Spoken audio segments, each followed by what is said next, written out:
This was one time in Asia and in my life that I'll never forget. The political war between these two groups was instigated in 2006 when a yellow shirt uprising led to Thaksin being ousted in a military coup for abuse of power and corruption. We was right there in the middle of all of that. I had to get out real quick. Let me tell you my story. Let me tell you.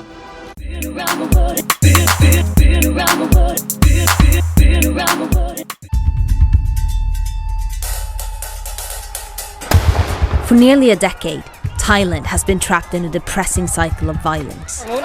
The Red Shirts, formerly known as United Front for Democracy Against the Dictatorship. Two groups, widely known as the Red Shirts and the Yellow Shirts, are fighting each other for power.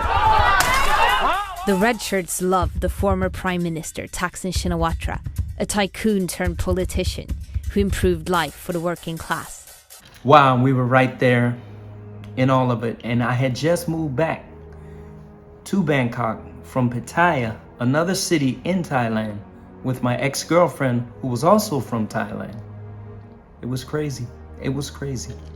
Very crazy. Ever since, the Reds and Yellows have taken turns at instigating mass protests to topple their opponents. The Red Shirt group had taken over Siam Square, a very popular shopping area with the locals and foreigners. Siam Square was also home to many shopping malls, outside shops, and hotels. One of the hotels, called Novotel, where I recently worked, the hotel was closed, and so were all the other shops and even the malls, because of the Red Shirts were in the streets everywhere in the area. This was done out of fear, the safety for the locals and foreigners. So there was a complete shutdown. The love and hate for Thaksin has been passed down to his sister Yingluck, who is now the Prime Minister. And in November 2013, she triggered the latest wave of protests after she tried to clear her brother Thaksin of corruption charges so that he could return to Thailand. My apartment was less than a mile from all the chaos. Just a few streets from MBK, the mall, which was a big part of Siam Square. The Red Shirts had literally blocked off the entire area and were sleeping in protest of the government. My ex-girlfriend and I didn't even know what to do. She actually worked in a dental clinic, which was right in the middle of the square, and didn't even close. Now that was crazy. Crazy. I remember the first day I walked with my girlfriend to work. It was a chilly Monday morning. I just told her to hold my hand tight as we got closer to the square. I noticed a lot of people waving to me. I thought about it for a minute. Most of the people were from outside of Bangkok and probably never saw a black man before. I think it was a shock to them. I began to wave back just to keep the peace. My ex-girlfriend wasn't even worried. She just casually walked. We were literally walking right over them as they lay in the street. I remember thinking, what if someone was crazy here? What could I do? I was very nervous, but I must admit, I felt like a star. So I just kept waving and smiling. I remember on my way back walking to my apartment, I was alone. A few of them wanted photos, but at the time, not everybody had camera phones like they do today. I must have said sorry to 10 different people and continued walking, feeling like a superstar. One day it was almost 5 o'clock and I had to pick my girlfriend up from work. I was feeling better about going to the square. But this one day, as I got closer to the square, things were a bit tense as I noticed the police were in the area. I walked through the square and the same thing happened. They were waving and calling me. I just waved back and walked a little bit faster. I was alone and it was almost getting dark. When I walked back with my ex-girlfriend, I'll just call her In. There was even more people asking me to shake my hand and take photos. We're in the middle of a small war zone and they wanted photos. I told them maybe next time. I had to get back to my apartment before it got dark. For the next few days, the same thing happened. They started to get used to me. I even took a different way, which is a more direct route to my ex-girlfriend's job. I walked down Sukhumvit where all the Red Shirts were sleeping and eating. They even had places where they could use the bathroom. little stalls. I remember feeling like a celebrity, in a crazy dream, and I didn't even want to wake up. I just wanted to sleep longer as I kept waiting. I think after a few weeks, things in the square got real tense.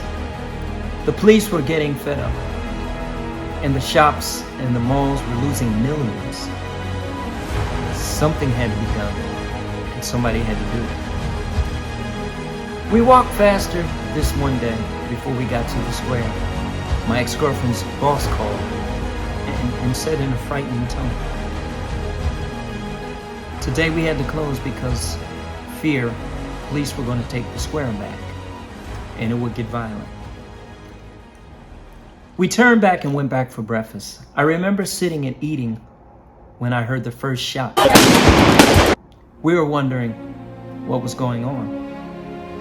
I had never seen or heard anything like this in the Bangkok streets.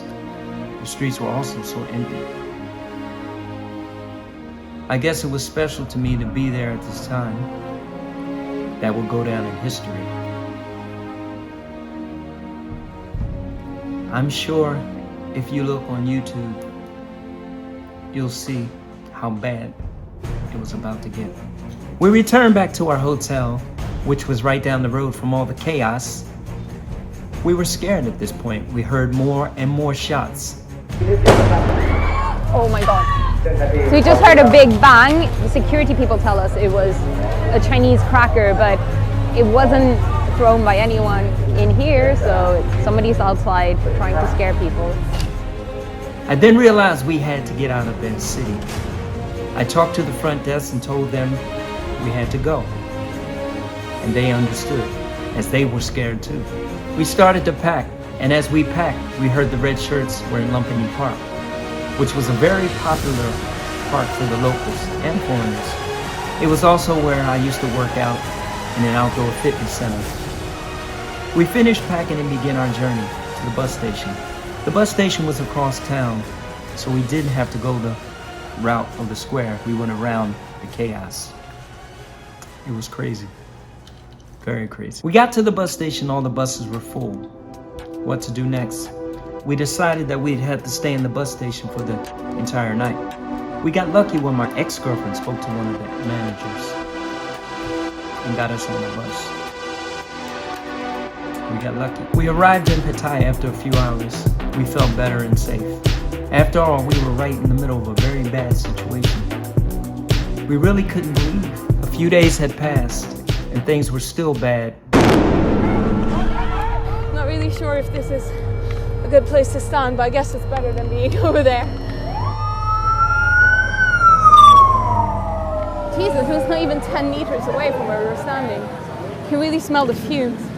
We still don't know who was in the car that was attacked, but we do know that 2 probably homemade bombs were thrown.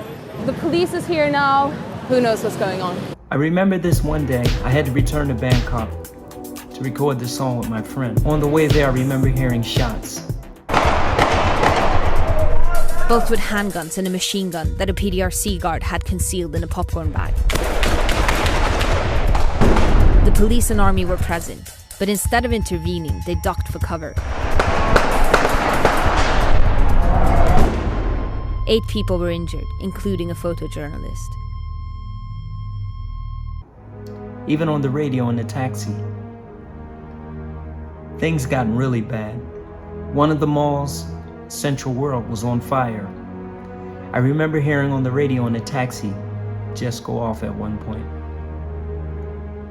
as the whole radio station went silent, as the mall burned.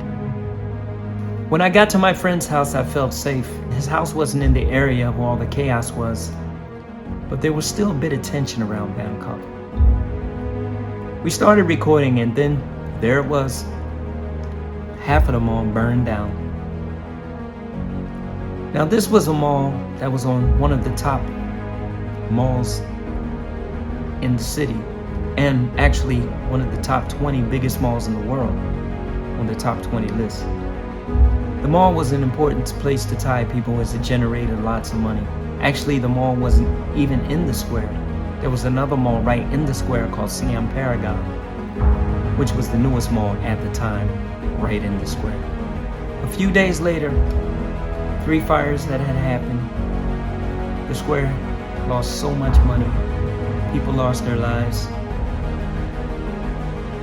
But I was happy it was over and coming back to normal.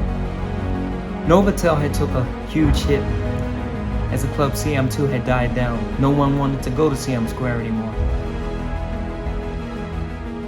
I really didn't want to include this in my book, but I felt it was important to let you know that I was in Bangkok the day Bangkok turned red. I truly love Bangkok, and I truly wish to return to Bangkok one day. Bangkok is one of my favorite places to visit and will always be one of my favorite places to visit. Every country in the world has problems. Government, crime, corruption. There's not one country in the world that is completely crime-free or safe-free, chaos-free, or corruption-free. This story was just to enlighten you about problems around the world and the beauty of the world.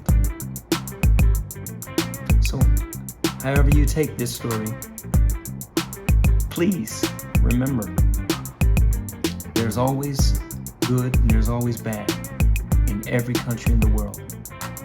I will return to Bangkok, and I recommend you one day visit Bangkok, visit Thailand, for you will love it too. Thank you for watching. Stay blessed. Have a great day or night wherever you are. Live life, love life. God bless. I'm Mickey, and this is Around the World.